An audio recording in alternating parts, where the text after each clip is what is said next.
बातमी अर्थातच मराठा क्रांती मूक मोर्चाची। नागपूरमध्ये भव्य आणि विराट असा मराठा क्रांती मूक मोर्चा निघालेला आहे आणि या मोर्चामध्ये यशवंत स्टेडियम पासून हजारो लाखोंच्या संख्येने लोक सहभागी झालेले आहेत आणि या सगळ्यांमध्ये जे निवेदन आहे ते निवेदन घेऊन भाजपचे नेते मंत्री हे आता मुख्यमंत्र्यांकडे निघालेले आहेत। मोर्चेकरांच्या ज्या मागण्या आहेत त्या मागण्यांचं मुख्यमंत्र्यांना निवेदन दिलं जाणार आहे। ऋत्विक भालेकर आपले प्रतिनिधी आता आपल्यासोबत आहेत। ऋत्विक, पहिल्यांदाच असं होतंय की कुठल्या तरी नेत्यांकडे हे निवेदन दिलं गेलंय?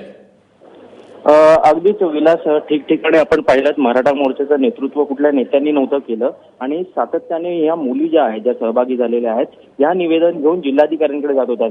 मात्र प्रथमच हिवाळी अधिवेशन सुरू असताना विधान भवनावर हा मोर्चा आहे। काही 6 मुली ज्या आहेत या मोर्चातल्या सहभागी, त्यांचं एक विशिष्ट शिष्टमंडळ घेऊन भाजपचे मंत्री आता विधान भवनात दाखल झालेले आहेत। मुख्यमंत्री कार्यालयात पोहोचलेले आहेत। थोड्याच वेळात मुख्यमंत्री येतील आणि पहिल्यांदाच हे निवेदन मुख्यमंत्र्यांना सोपवण्यात येईल। तेव्हा या सगळ्या मोर्चाला जो प्रतिसाद आहे तो प्रतिसाद कसा मिळतोय? आतापर्यंत आपण पाहिलं ठिकठिकाणी लाखोंच्या संख्येने मोर्चे निघालेले आहेत। नागपूरमध्येही मोठ्या संख्येने ठिकठिकाणाहून मराठा समाजाचे जे लोक आहेत हे जमा झालेले। सकाळपासूनच आपण गर्दी पाहतोय। हजारोंच्या संख्येने आता तरी मोर्चा पाहायला मिळतोय सध्या। विलास, ऋत्विक, या मोर्चामध्ये केवळ भाजपचेच नाही तर इतर पक्षांचे नेते देखील सहभागी झाल्याचं कळत आहे।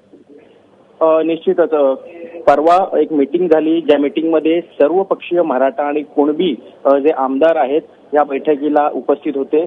यामध्ये एक ठराव झाला, पक्षविरहित सर्व पक्षीय आमदार जे आहेत मराठा आणि कुणबी समाज ते एकत्र येऊन या मोर्चात सहभागी होणार असल्याचं त्यांनी सांगितलं। आज तेच आपल्याला चित्र बघायला मिळालं। अनेक पक्ष म्हणजे मग तो शेतकरी कामगार पक्षाचे असो किंवा जे मोठी 4 पक्ष आहेत, काँग्रेस असेल, शिवसेना, भाजप, राष्ट्रवादी, अशा सर्व पक्षाचे आमदार आपल्याला या ठिकाणी सहभागी होताना पाहायला मिळाले। विलास, तुला सांगू इच्छितो, आता थोड्याच वेळात पूर्वी मुख्यमंत्री कार्यालयातून बाहेर पडले आहेत आणि त्या मुलींची भेट घेत आहेत। आता थोड्याच वेळात हे निवेदन जे आहे हे मुख्यमंत्र्यांना सोपवण्यात येईल।